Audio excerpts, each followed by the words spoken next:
What's going on, everyone? It's week 9 of the NFL season. We're over halfway done with the regular season. I'm Jeremy Platt. I'm joined by Niall Ty. This is the Between the Tackles podcast. We're previewing week 9, and it comes right after a really entertaining Thursday night football game that came down in the end. Titans lost to the Steelers at a last-second pick. But Niall, what you had any takeaways from this game?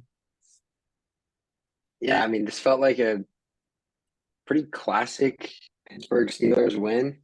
Ugly, Yeah. but at the end of the day, they find a way to get it done. I saw a stat um, after the game, and it was like since entering the league, Kenny Pickett has 7 game-winning drives, and that's second only to Kirk Cousins. So I'm not sure whether that's because like he's as good as Kirk Cousins or anything of that matter, or they just every single game they play is one possession game. So Yeah. you know, water will always find its level. But I'm impressed by Will Levis. I like what he was able to do with a pretty banged up Tennessee offensive line. Hope Traylon Burks is all right, and then Steelers just find a way to get it done. So yeah, fun game to watch, interesting, and Steelers are now 5-3. Yeah. Not what I would have guessed with this with how this offense is operated. Yeah, and you say it's not how you guess, but knowing Mike Tomlin, and it's that, it always finds a way. He always finds a way. It's not always going to look pretty, but he always finds his way to at least 500. And through 8 weeks of the season, through 8 games of the season, they're sitting at 5-3, and in a pretty good spot to compete with the Ravens and Bengals, and Browns, and compete in a really, really good division. I had a few takeaways from this game, and I mean, not not just from an excitement level, but I thought Will Levis's toughness was it kind of fits the embodiment of that Mike Vrabel team, and he's a guy, and Will Levis he's shown that he's a guy who's gonna stand in the pocket and take a hit. He's a big body. Got some hate for it in the NFL draft cycle because of some people were saying, "Oh, why is he posing? Why is he flexing on Instagram?" But I mean, he's a big body. He's been shown that he's able to take uh, some big hits and stand in the pocket despite it. With that being said, uh, that last drive was I know he's at a point where you kind of have to an extent, force things and find ways to get the ball downfield. But yeah, he had that last interception to Quan Alexander, but two more passes on that drive definitely should have been going the other way. He's still so young and so inexperienced in the NFL, but I mean, I really want to watch him stand in the pocket and progress through his reads. And like I said, he's able to stand in the pocket and take some big hits and find his receivers, but it's not necessarily like progressing. And I don't know if that's just my imagination, but I think Tim Kelly, their offense coordinator, will be able to get him right. But some excitement from this Titans offense, some excitement that it seems like they've been missing for some time. Yeah, Yeah, for sure. I also going back to the Will Levis point really quick.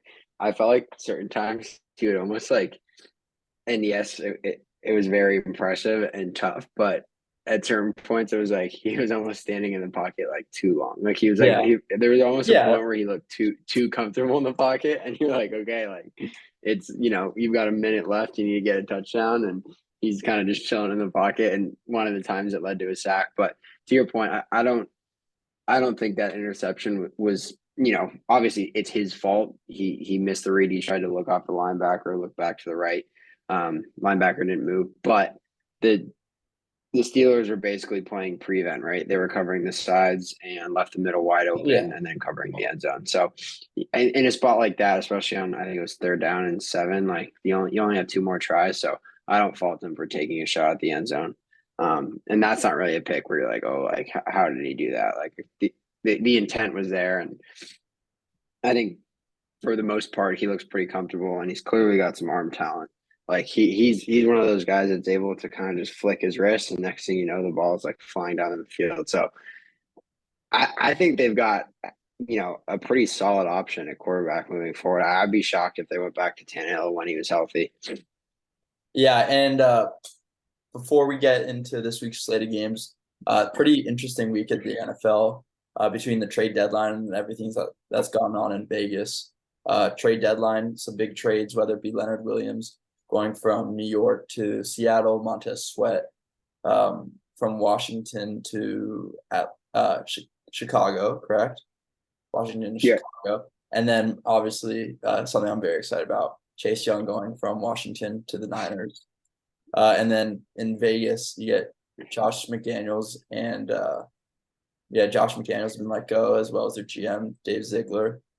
So now it's Antonio Pierce. Are the Raiders still paying Gruden and now Yep. McDaniels? Yeah, they got. So yeah, wow. Yeah. That's a tough spot for that organization. But yeah, to touch on some of those trades, I thought the Niners trade was like perfect. And you know, they've had a tough last 3 weeks, and part of that is their defensive line maybe hasn't been living up to what everyone thought it would be preseason or the beginning of the season. Like they definitely got talent there, but I really like that move. Like you give up a third round pick, but I think you guys had 2 compensatory picks from general managers going to different places. So you're basically getting a free pick, getting him on a loan essentially. So even if you don't re-sign him, like you guys are a title contender. I'm saying you like you're on that team, but the Niners are a title contender. So I like that move. The one that I really, really don't understand, and I think this is the second year in a row they've done it, is the Bears, like trading a second round pick for a player that's entering free agency. It doesn't make any, unless there's some preconceived notion that Montez Sweat's going to sign a long-term contract. I don't understand that move at all. And then even if he is going to sign a contract, like what, you're going to trade a second round pick? Like that could very well be like the 31st pick, right? Yeah. That's basically a first round pick. And you see so many times in the draft that like there's teams that want a guy in the first round and he ends up falling to the second. Like for all you know, that, you know, that one made no sense to me. So I don't understand what the Bears are doing. And that feels like a GM trying to save his job when it really ends up hurting the team. And it seems like that's kind of been the story for the Bears lately. Yeah, I agree. And I don't know if they're coming at it from an angle where they're like, oh well, we have all the Panthers picks, and so we have some room to. But I mean, even at that point, you're gonna have, I anticipate having 2 top 5 first round picks, and then you almost had 2 top 5 second round picks, which is basically a way of saying like this is almost like a rebuild, because you are in a position where you're going to be able to bring in elite talent, especially in what looks to be a loaded draft. Yeah. And I don't know, it just, the direction seems weird, and I don't know if it's pressure from the fan base or maybe pressure that, like you said, Ryan Poles might be putting on himself, or Matt Eberflus might be putting on himself. But it is a super interesting move, and one I'm not too sure about. But yeah, and then on the 49ers end, I'm very excited as a 49ers fan. I mean, I'm always going to look at the team in an optimistic light, but I think this bye week comes at a perfect time. Trent Williams and Deebo Samuel are expected back, as well as obviously the addition of Chase Young. And not to mention, Randy Gregory's been playing really well on the other side of Nick Bosa. And then, I mean, I can go on who's on that defense or who's on the offense. But I just think, you know, the Niners were rolling for so long, and then you hit that speed bump and you don't really know how to respond. And I think this is a good week to kind of like collect themselves, and right in the middle of the season, seems like it came at a perfect time. Yeah, I just want to make one more point on the Bears thing before we move onto the Sunday slate. But I forget who I was listening to, but someone made a point, and he was talking about like the Patriots last year, and he said that they were like fully ready to take Keon White at 16 if Christian Gonzalez hadn't slipped. And like obviously he slid to 16, so they took him with the 16th pick and ended up getting Keon White in the second round. Like it goes to show like they were ready to take him 15 to 20 spots earlier with the 16th pick. So they viewed him as a first round guy, and obviously got him in the second round. But like that's something that the Bears have now missed out on will miss out on 2 years in a row, and especially if they don't sign Montez Sweat. It's a head scratching move. Yeah, and quickly on the Raiders front, uh, I am interested to see how Antonio Pierce does. For people who don't know, I work for Arizona State for their football team, and he was our defensive coordinator 2 years ago. He left right as I was getting there, but from all my friends and people who I work with in the building, they said if there's one thing they know about AP Antonio Pierce is that he's going to motivate them. Like he's going to be able to command the locker room, motivate his players, and it seems like that was almost what the Raiders were missing was that true like commanding presence. And not to say that he wasn't already in the building, but now he's in a position of power where he can be that presence, not just for the linebackers, but for the entire team.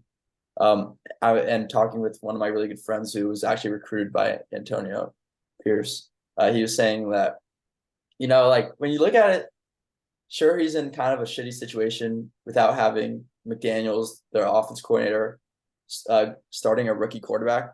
But I mean, the Raiders aren't expected necessarily to win now or, win a ton of games or whatnot. So if they lose, it's almost what it's expected. And then if he wins, that's awesome. So it's not like can't really lose. Obviously, literally you can lose, but metaphorically, you can't really lose in this situation because, I mean, he's in a really rough situation, and I don't think many people anticipate them winning a ton of games. But I don't know. It should be interesting. I'm excited to see AP get his shot. It's a huge opportunity for him, and I'm excited for that. Sweet. All right, let's jump into the Sunday slate.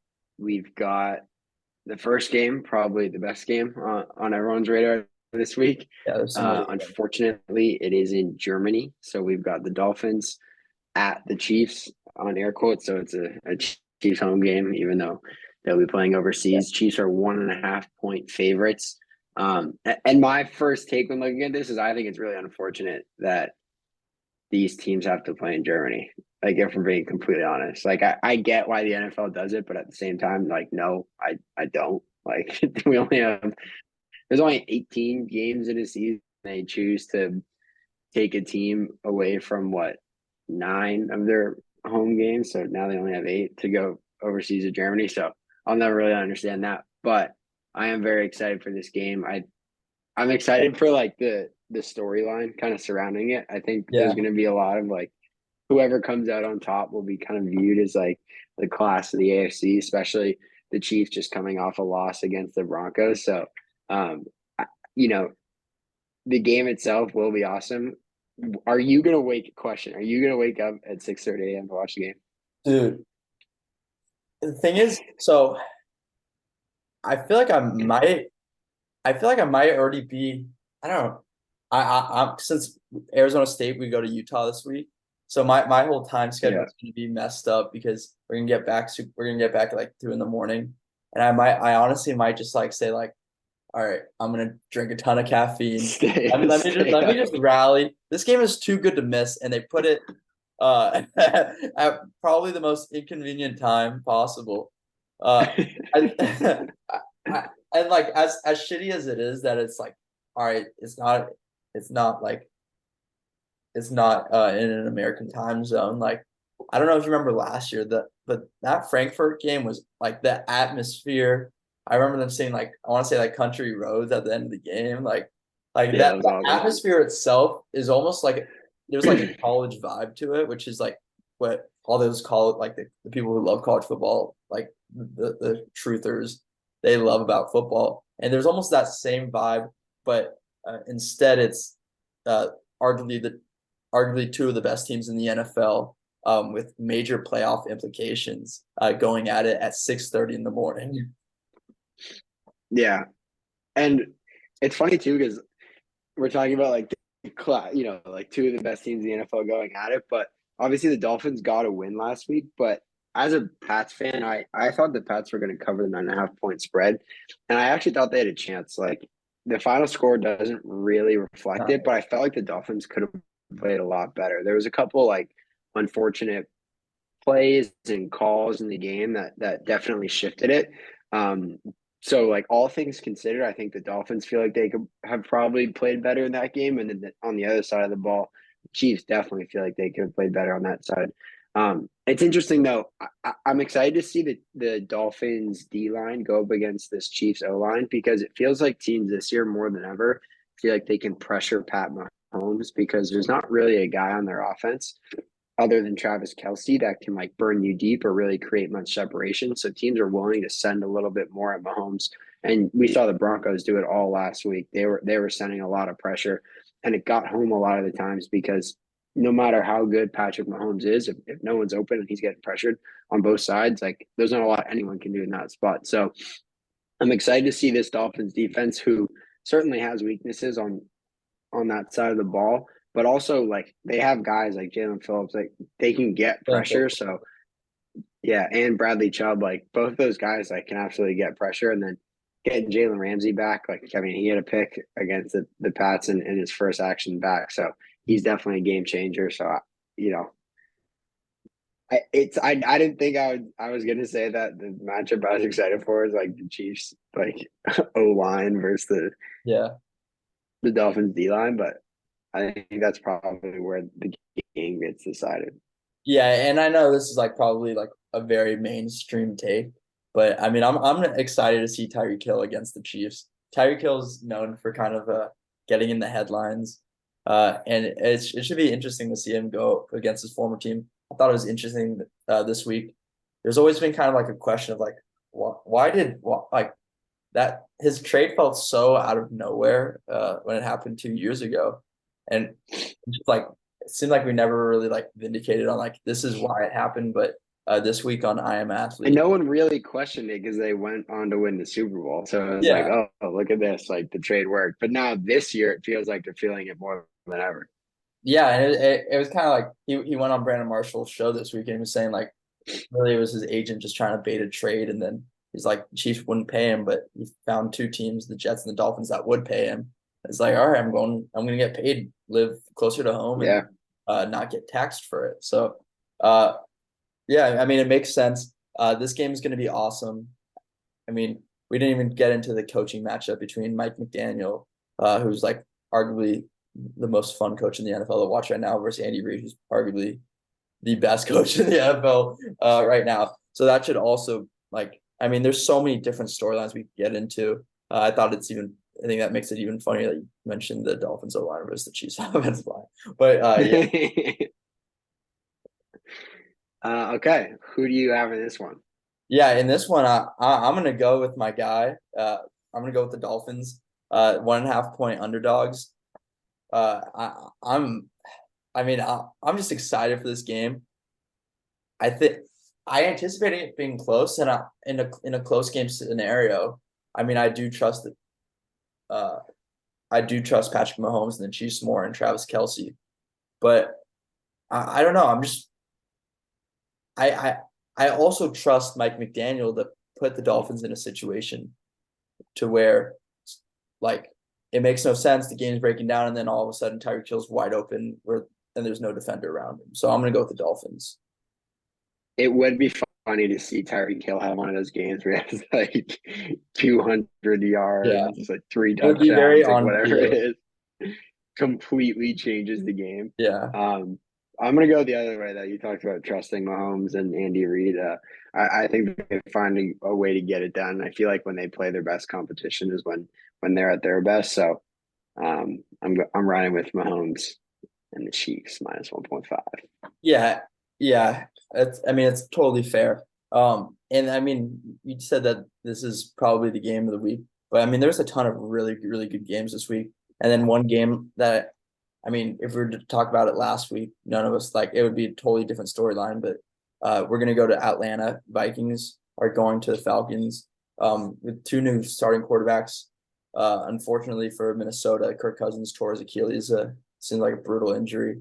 So Jaron Hall is going to be starting despite them trading for Josh Dobbs right at the trade deadline this week. And then in Atlanta, uh, Desmond Ritter's been benched for Taylor Heineke. They kind of said last week that was like a concussion thing, but I don't know. It feels like it's more of a all right. We're gonna give Taylor Heineke a shot.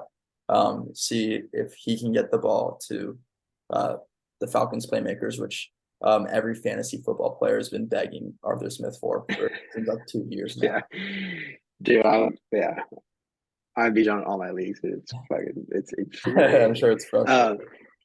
Yeah, to be honest, I felt like we kind of got robbed of like an Austin Kirk season. I know people were talking about it a little Yeah, bit, but like he's second in the yards or second in the league in yards and was continuing to deal even while Justin Jefferson was out. And then, terrible injury. He ruptures his Achilles, which, that's a really, really tough injury.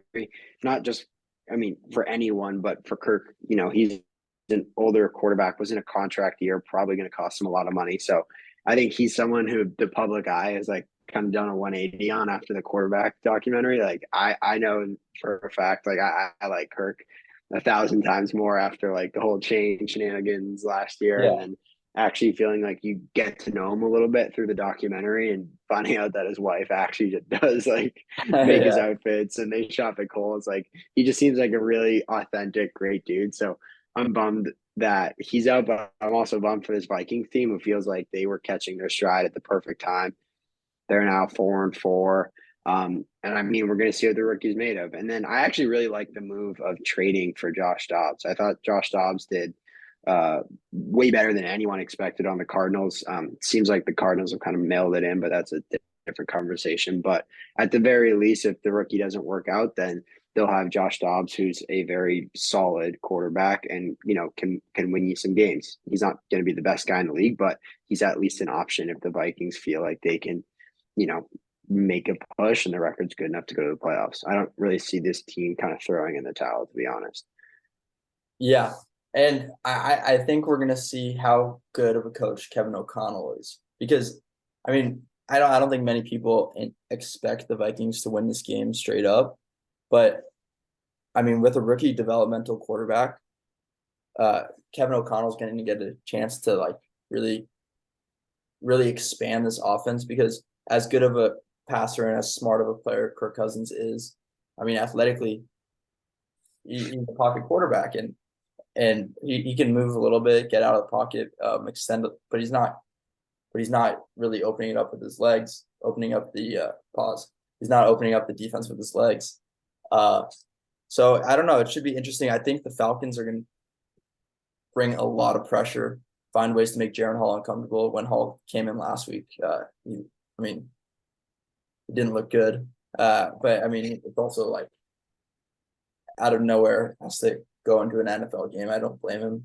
And then one guy I kind of want to apologize to is Jordan Addison, who's been unbelievable this year. I was kind of hating on him. I mean, I wasn't hating on him, but I wasn't expecting as much from him coming into this year, and he has proven me wrong without Justin Jefferson. And he literally looks like a number one receiver, and I am excited to see what this Vikings offense looks like when they have Dobbs in at quarterback and able to get the ball to both Jefferson and Addison, who are playing at extremely high levels. But yeah, All the USC fans knew that Addison was going to be a stud. That guy rocks. I'm stoked. He's had a productive start to his NFL career.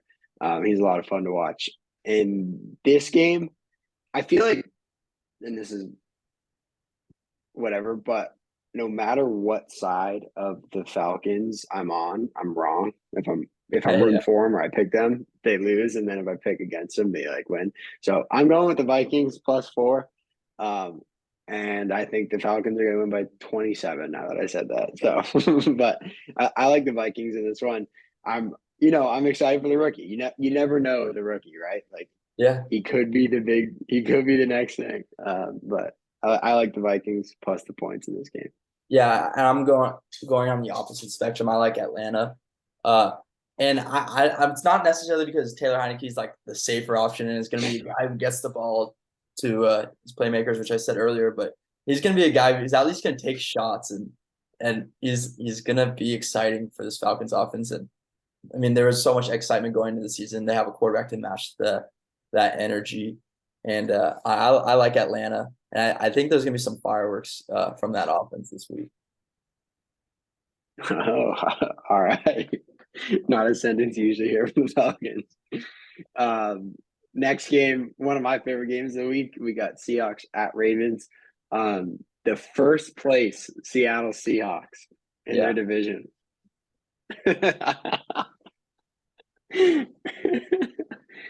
Okay, all right. Sorry, we'll get back to the first place Seattle Seahawks and the Baltimore Ravens. But I am really excited for this game. The Ravens are awesome. They just keep winning. I love this team. Their defense is awesome. They swarm the ball.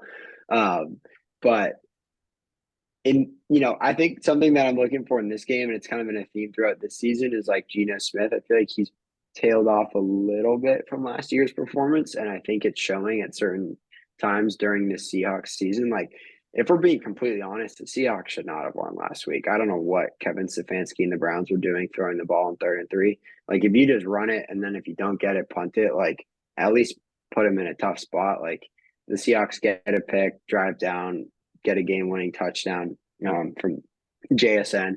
So before I say any more, I want to hear your thoughts on the game.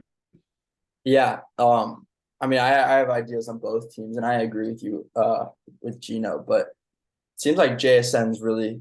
I mean, we were kind of making fun of him, to be honest, in the beginning of the season, but realistically, when you look at it, it's like the dude had a broken hand and was trying to catch the ball and with a broken hand, and then really not getting many reps because I mean, in order to block and play in the slot, you need your hands, and he wasn't able to do that. But now that seems like he's up a lot, and he's really emerging into the guy Not that. even just him, like Jake Bobo has been good too. Oh, incredible! Like what a storyline!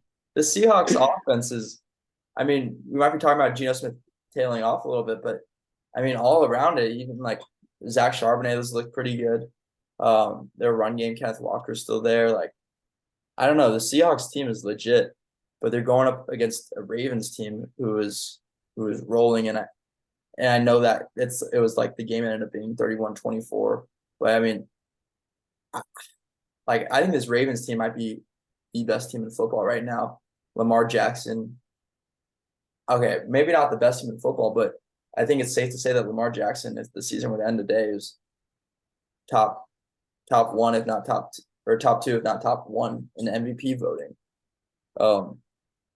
This Ravens team is legit, but with that being said, 6 points is a big line against against a 5-3 Seahawks team, 5-2 Seahawks team.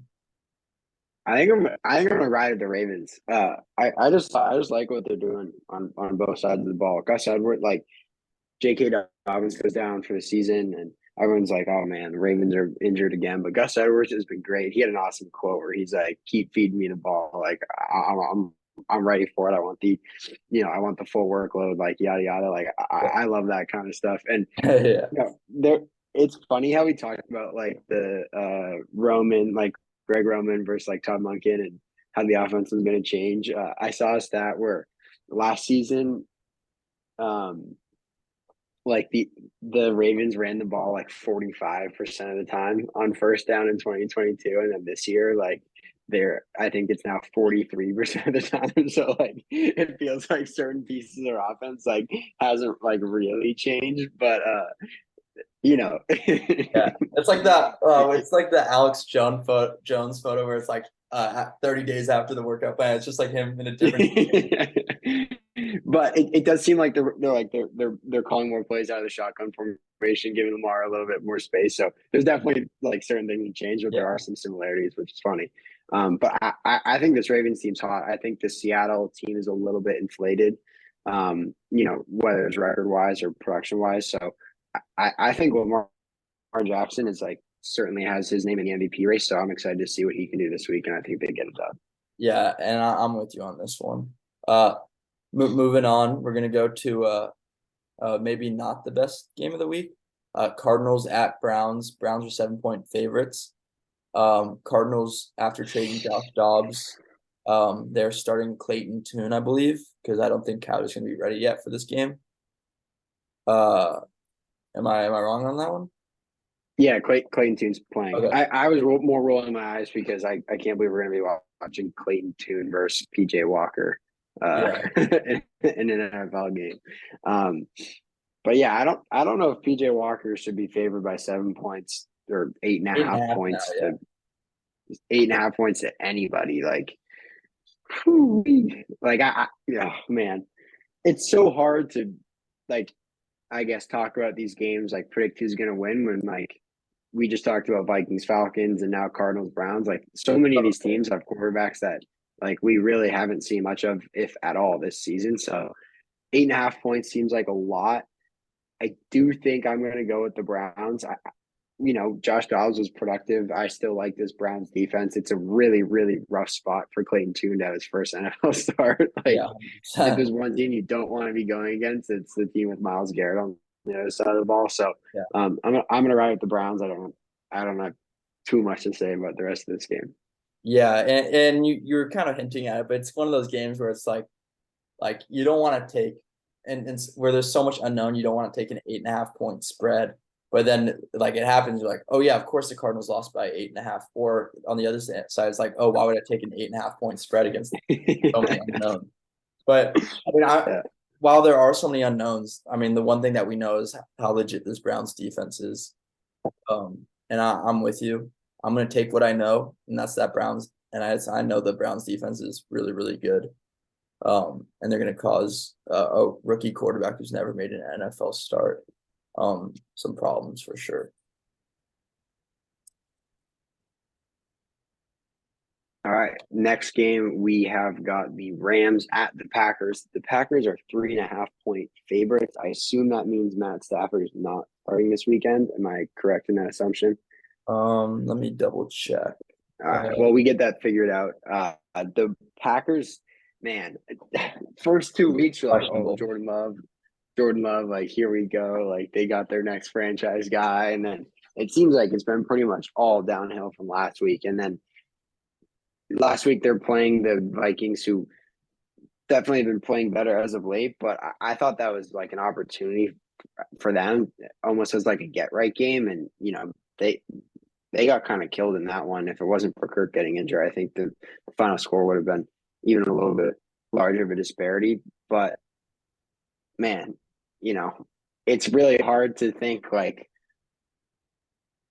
I'm gonna I just don't know how much the Rams are going to be able to do without Matt Stafford. I think Yeah, he's he a hasn't. huge, huge, huge Yeah, part he of what didn't. they do. So, Yeah, he didn't practice today. He's officially questionable for the game.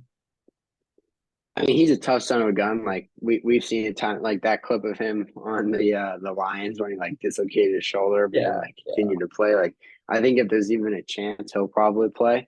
But I just think I'm going to fade this Packers team. I don't really understand why they would be 3 point favorites over anyone. Um, Jordan Love has shown some, I guess, scary tendency. He does a lot of like the Rodgers mannerisms without having a lot of the Rodgers throws, if that makes sense. Like he does the sidearm in the pocket or moving to his left, throwing, blah, blah, blah. But I think he just needs to simple it down a little bit.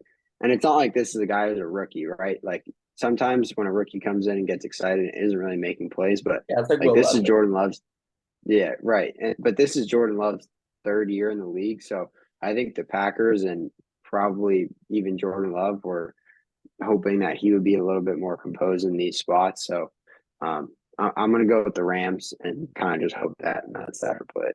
Yeah, and the Packers have been in a situation where every week I'm like, because I mean, going in the season, I was a huge believer in Matt LaFleur, and I I was a guy who was like, oh, he spent 3 years behind Aaron Rodgers. I know that's always like it's kind of a sought out narrative, and it's like something we've said over and over and over again. Jordan Love, but I mean, I was a believer in it, and then to start the season, like you said, it started off strong, but it's just like gone downhill, and every week I pick the Packers to turn around, and Yeah, I've been doing, and now they're going to turn it around now that we're yeah, done. as soon as we Yeah, both pick exactly. against them, but um, yeah, I mean, I I love McVay, and I think regardless if Stafford plays or doesn't, I think they're gonna have a safe game plan, and I think that's gonna be good enough to at least at least cover 3 points. All right, All right. Rams it is. Next game we got Buccaneers going to Houston, at the Texans. Texans are 3-point favorites in this one. I mean, both teams are coming off tough losses. Bucks get an extra 3 days rest because they played on Thursday Night Football, and then the Texans dropped a really close one that came down in the end against the Panthers, who were previously without a win.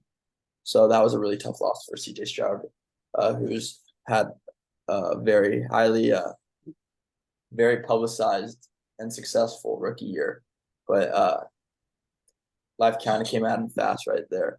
Now, how are you feeling about this one? Yeah, I really like the Texans in this game. It was actually going to be my lock of the week. We got Texans -3. It happens, right? He's a rookie, not going to win every game. Tough to lose against a team that hasn't won a game yet. But I still like what the Texans and CJ Stroud are doing. I'd like to see them get Tank Dell the ball a little bit more. When Yeah, that guy has the ball in open field, like there's a play where he did like an end around, and then just watching him in the open field is like he's electric. So I like to see, the Texans get it to him, but I do think the Texans have like a get right game. I'm not too worried about this team as a whole. I like this team. They're young, they're fun. And then on the Bucks side of the ball, I think some of the Baker magic might be wearing off. We talked about a little Fitz magic comparison yeah. earlier in the season where he's either like money or he's like struggling a bit. So I think the lore with the Buccaneers is slowly starting to wear off. So Mhm. I think the Texans get it done at home. Um, Especially how CJ Stroud has talked about wanting to please the fans at home. So I think he really means that. So I'm riding with CJ and Texans. Yeah, and I I really like. I mean, obviously, this Texans offense has been awesome with Bobby Slowick calling plays, and CJ Stroud leading it. But I mean, defensively for Texans, I love their philosophy. Even though they lost last week, they only gave up 13 points.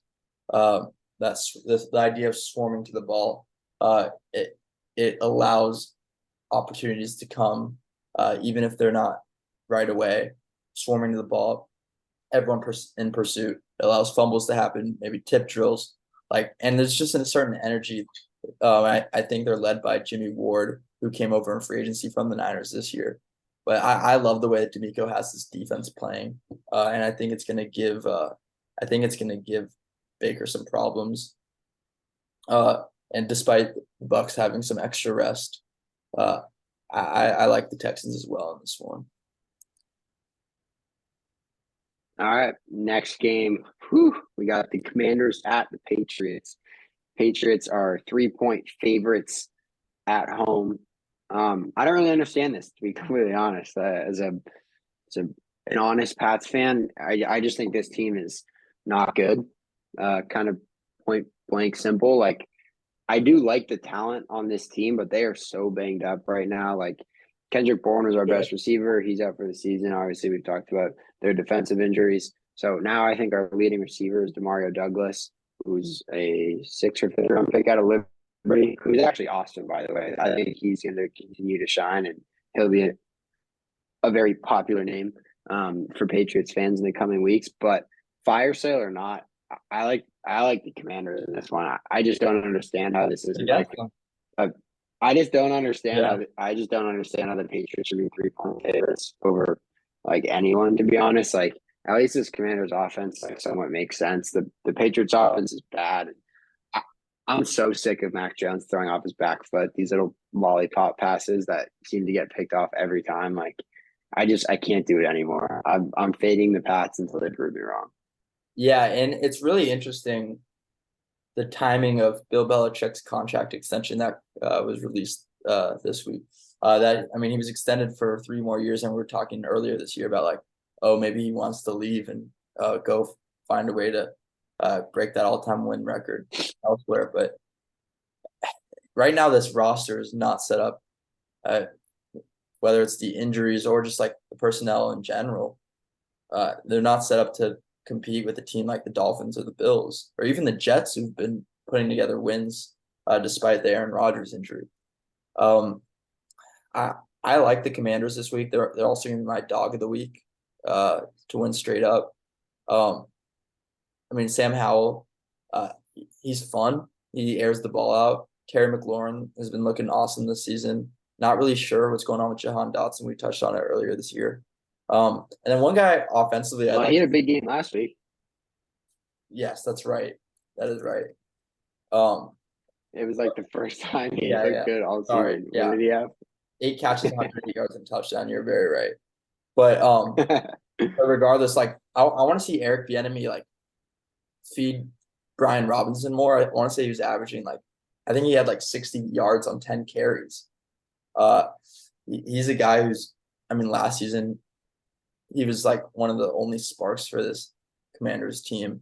And this year, I think he still has it in him. You just gotta get the ball more. So I think the Commanders are gonna run the ball, and kind of dominate the time possession in this one. I like the Commanders to win this one straight up. Yeah, I can't fault you for that pick if I'm being completely honest. Don't disagree. All right, next game we've got the Bears at the Saints. The Saints are at home. They're 8.5-point favorites. I assume that probably means that Tyson Bagent is playing. I know that Justin Fields is currently questionable. But Yeah. 8.5 would indicate that Bagent's probably the guy this week. I'm gonna jump right into my player of the week for this one before I talk about the game. I think Alvin Kamara is gonna feast against this Bears defense. As a pass catching back, as a runner, I think it's going to be like all Alvin Kamara all the time.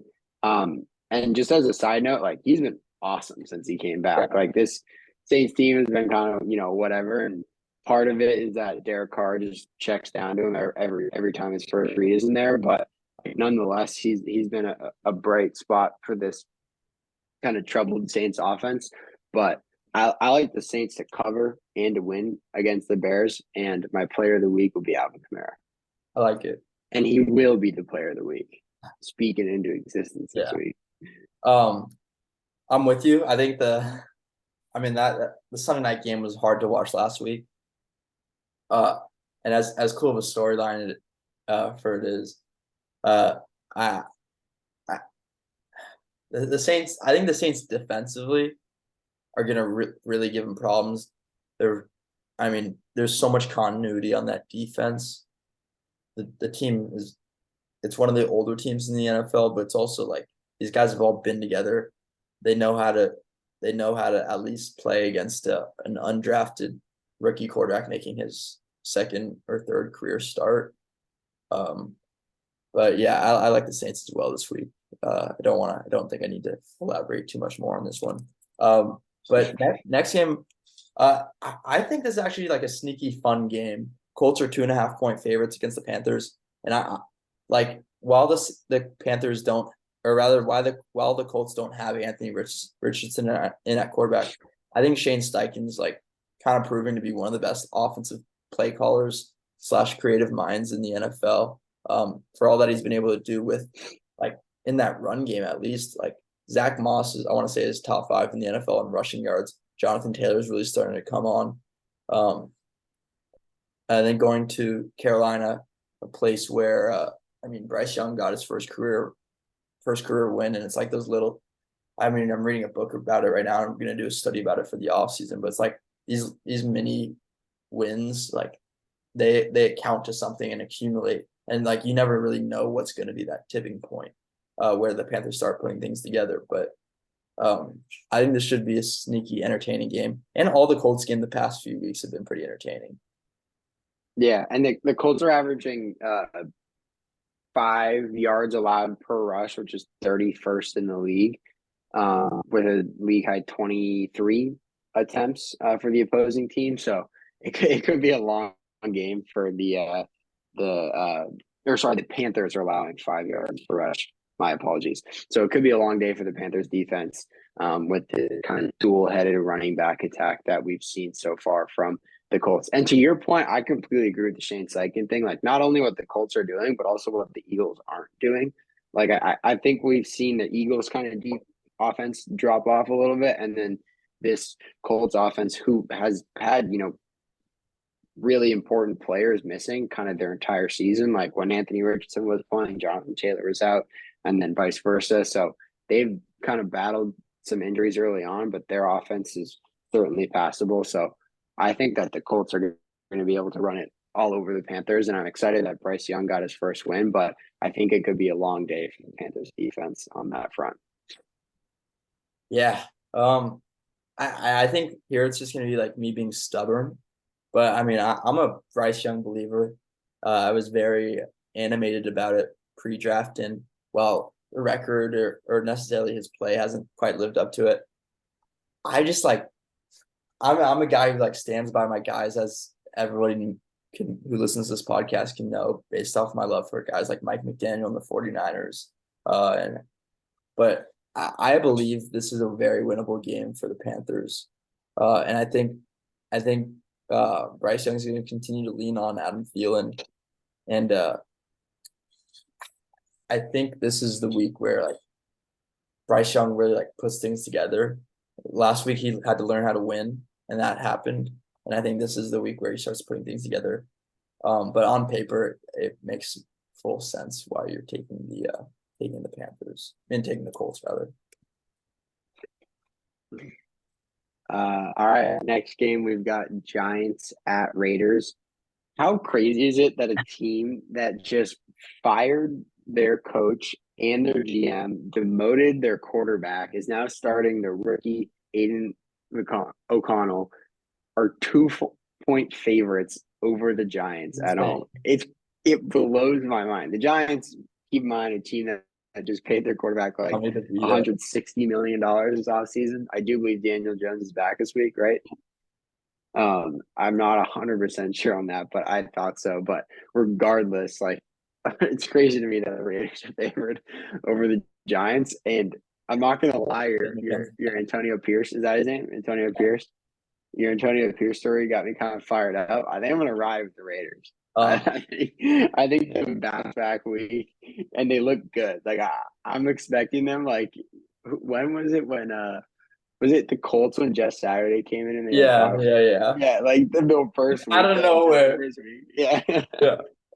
Like they kind of changed the season around, but yeah, not really a game I'm like really looking forward to watching. But and if we have to watch Tommy DeVito play football, I'm out instantly. I think they had 7 passing yards last week, 7 in an NFL game.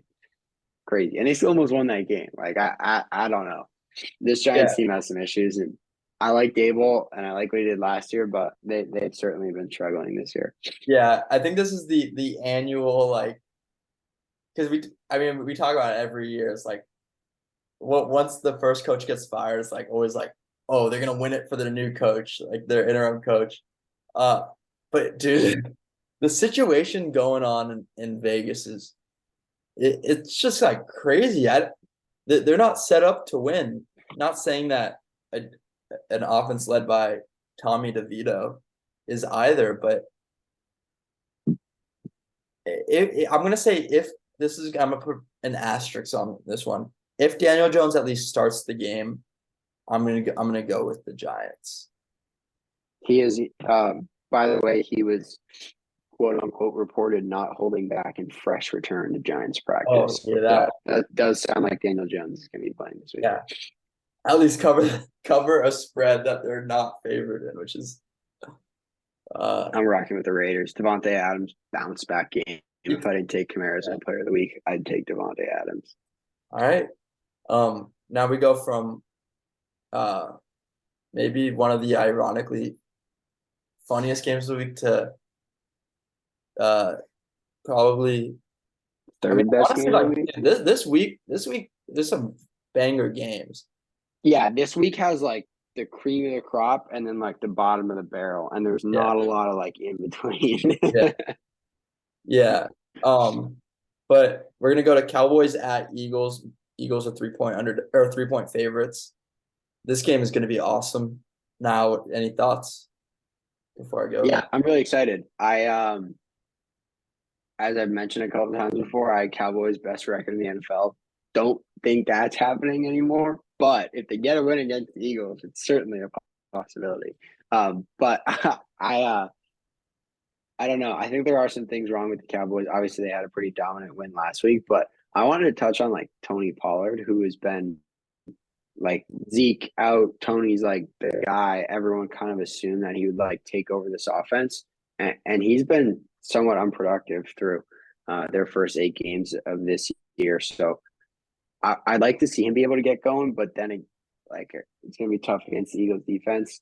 And then one player that I just want to shout out, like I think Tyreek Hill gets a lot of love on like the like best wide receiver in the league status, but like AJ Brown has been incredible lately. What is it? 6 straight games with 125 yards, breaking the all time record past Calvin Johnson and some guy that I don't know his name because he's from the 70s.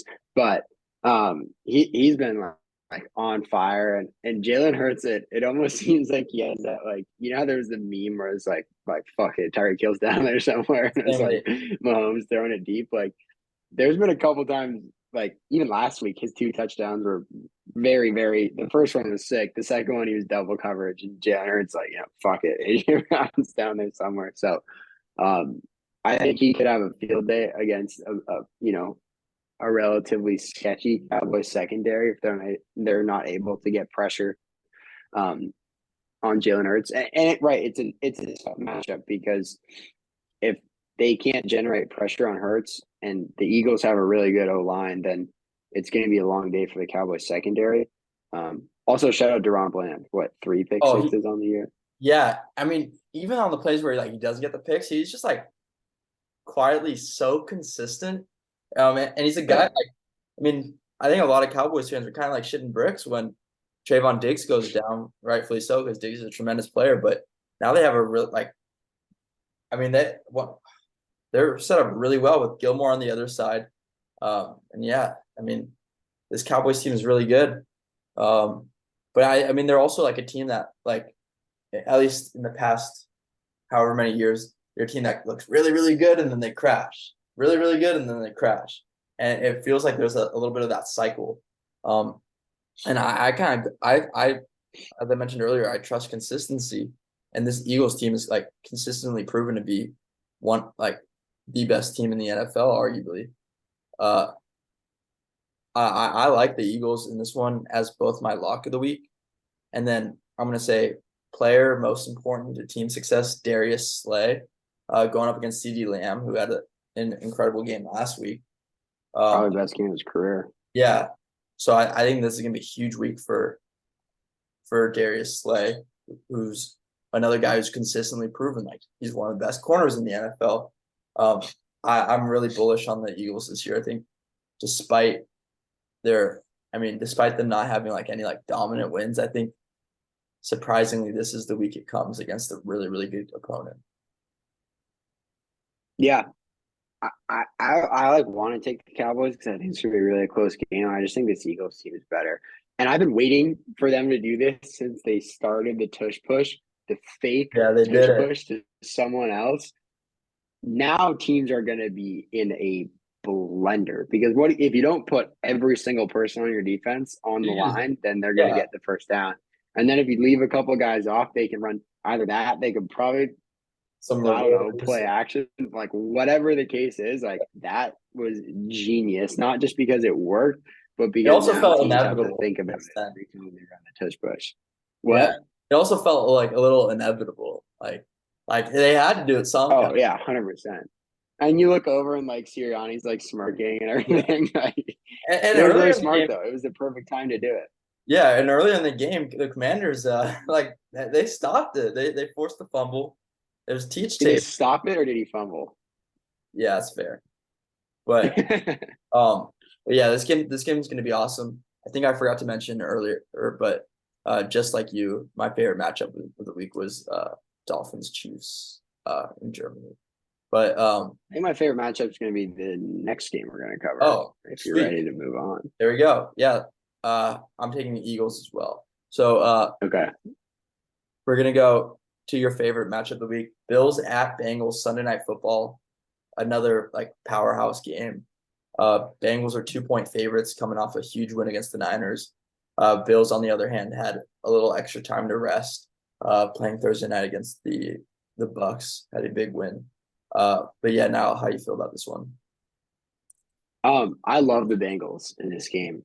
I think the Bills have some serious questions, and I think that this line would be a lot higher if it weren't for the Bengals' rough start. It really feels like this is a team that's catching their stride, and we talked about it like, oh, it might be getting too late, too late, too late. But Joe Burrow's balling.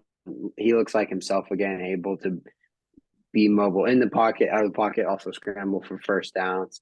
I think that T. Higgins hasn't had a very strong season yet, and Jamar Chase, I guess for his standards, hasn't played as well as you like to. But I think we're really going to start to see that shift, and I think it's going to happen this week because the healthier Joe Burrow is, the better that those two are going to be able to play. So I really like the Bengals in this one. I might like them a little bit too much, but yeah, I just think that the Bills have questions, and I think they're valid ones. To be honest, they've lost a lot of guys on defense, Yeah.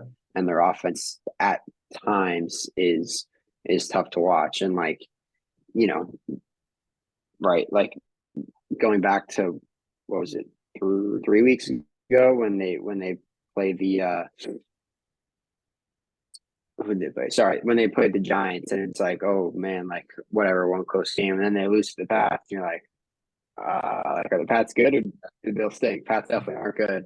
And then they beat the Buccaneers team by 6, but like the Bucs had a chance to win the game at the end there. Like there's to me, a lot of red flags with this Bills team. So I could be very wrong, and Josh Allen had like a classic game, but I think the Bengals get it done, and I think they get it done kind of easily. I'm going bold prediction: the Bengals win by like 10 plus. That's pretty bold. Um, yeah, this is a good game. I'm trying to figure out the proper way to phrase this. I actually like both the teams in this one because while the Bills, like, it wasn't necessarily like overly impressive. I think they found something last week, and that's when they go hurry up offense. They go no huddle, and they kind of just like let Josh Allen play ball, right?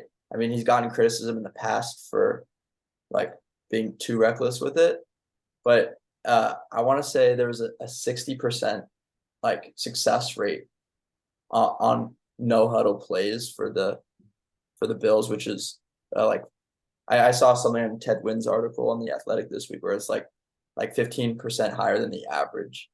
And they were able to find it under Ken Dorsey last week. So that'll be interesting to see how they incorporate it this week. But against a team like Lou Anarumo, or against a team with like the Bengals who have Lou Anarumo, I think this Bengals defense is prepared for practically anything. They found ways to double McCaffrey in the passing game last week, which I mean it's kind of funny to think about doubling a running back when he's a receiver, but I mean that's what they did, and it virtually worked. They made the image cloudy behind their coverage on McCaffrey, where it's like you don't know if they're in man coverage against Kittle. They did a lot of really cool stuff last week against the Niners that made Brock Purdy's life really hard, and I think they're going to be able to do a little bit of it against Josh Allen. It just comes down to whether or not Josh Allen can make plays and extend with his legs. You saw Purdy put up, I think, his most rushing yards in a single game in his career last week. So it'll be interesting to see how Josh Allen is able to expose Anarumo's defense on the ground. So I'm gonna go bold prediction here. Josh Allen 100 rushing yards. Whoa. Yeah. Certainly a bold prediction. Yeah, and with that being So you said, got the Bills or the Bengals in this one. I like the Bengals. Josh Allen 100 yards. Yeah, I felt like I was rambling there, but I'm still gonna go with the Bengals.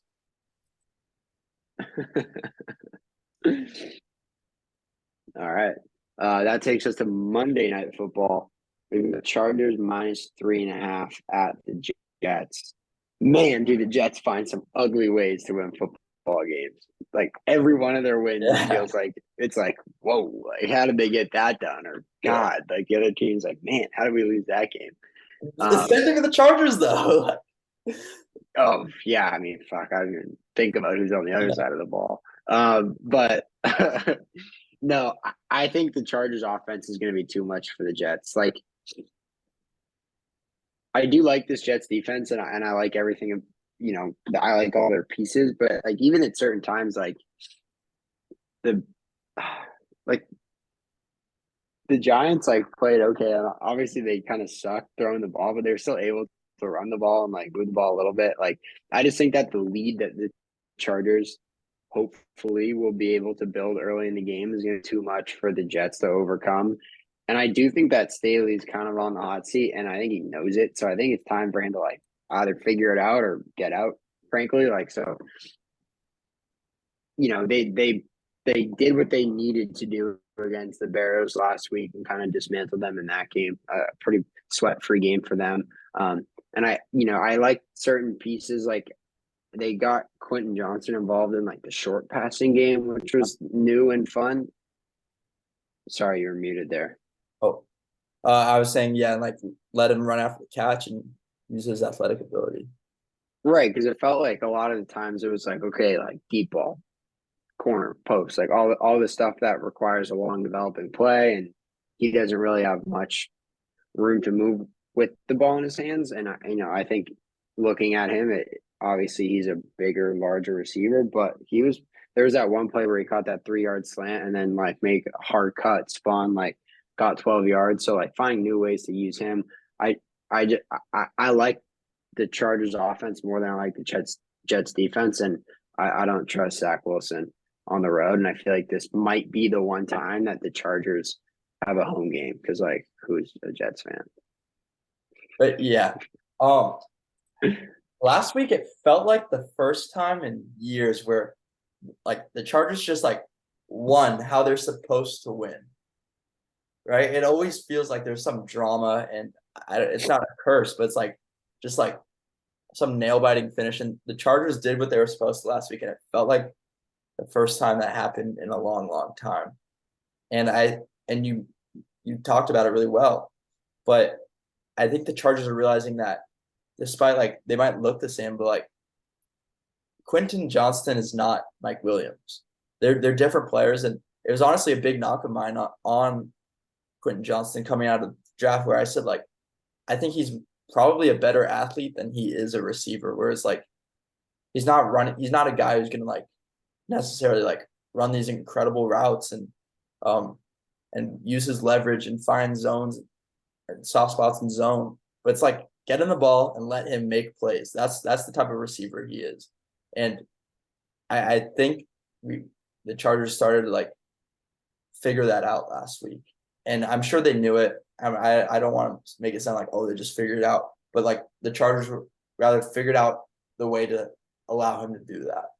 And yeah, it's exciting for the Chargers. But with that being said, like I need to see it before I can trust it. So I'm gonna go with the Jets to at least cover the 3.5 point spread in this one. Both these teams are kind of known for having these close games. And I like it to be within a field goal. But yeah. Wow, so you're taking the Jets? Yeah, I'm taking the Jets. Surprising. Okay.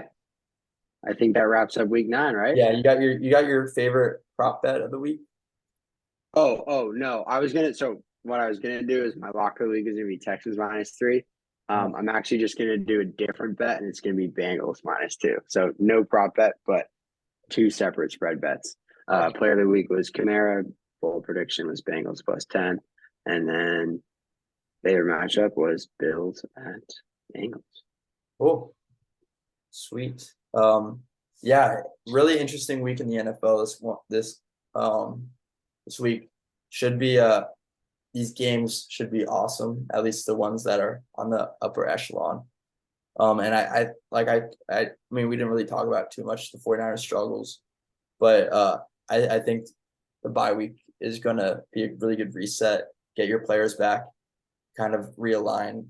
This is I trust Shanahan, and I trust Purdy, and I trust the 49ers defense. I think they're gonna get back on track.